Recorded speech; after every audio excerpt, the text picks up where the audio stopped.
Hello hi అండి, this is my channel. Today recipe వచ్చేసి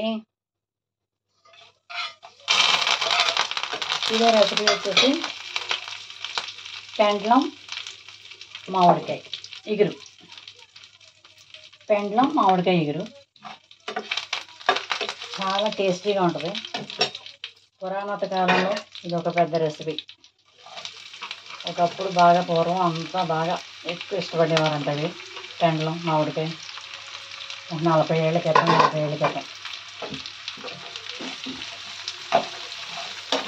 అది ఇగురు పులుసు, గుడ్డు వేసుకుని వండుకోవచ్చు, పులుసు వండుకోవచ్చు, గుడ్డు పులుసు.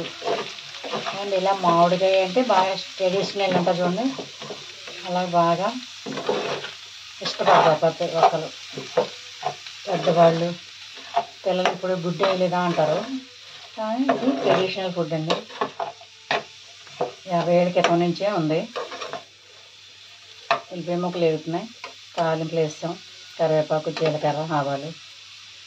ఇదిగో ముక్కలు కోసేసుకుని ఇక్కడ పెట్టుకున్నాం.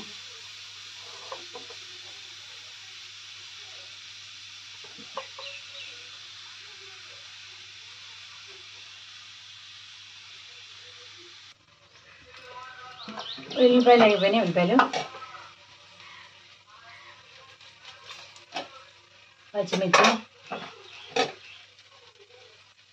లైట్గా కారం, బాగా ఘాటుగా ఉంటుంది మా కారం, కలుపు,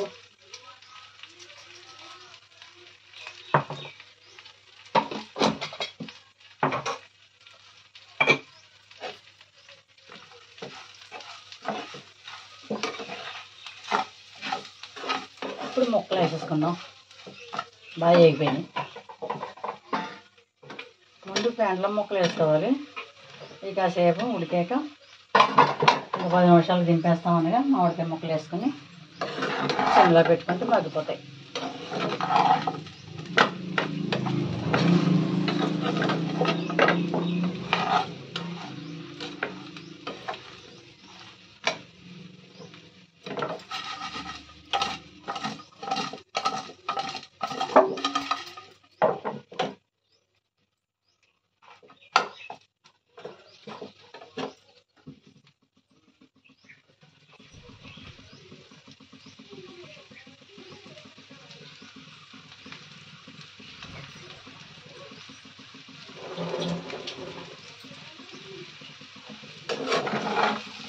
నీళ్ళు పోసేసుకుందాం.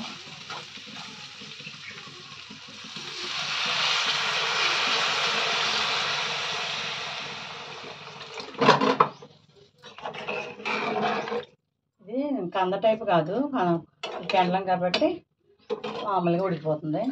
కంద అనుకోండి, అది ఇంకా కుక్కర్లో పెట్టడం, లేదా కాసేపు ఉడకబెట్టడం, అవన్నీ వేసి ఇది మజ్జిగతో కడిగేసుకుంటే సరిపోతుంది. అవన్నీ ఇంకొద్దిగా పోద్దాం, ముక్క ఉడకాలి కదా. తర్వాత మామిడికాయలు ముక్క పోద్దాం కదా, మామిడికాయలు ముక్కలు ఇంకా బాగా 10 నిమిషాలు పెట్టేసుకుని తర్వాత మామిడికాయ వేద్దాం.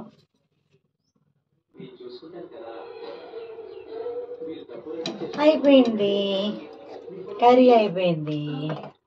మామిడికాయ టెంక కూడా వేసేసాను. బాగా మెత్తగా ఉడికిపోయింది, చాలా బాగా ఉడికింది. టేస్ట్ కూడా చాలా అంటే చాలా బాగుంది, కానీ కొంచెం సాల్ట్ పడుతుంది.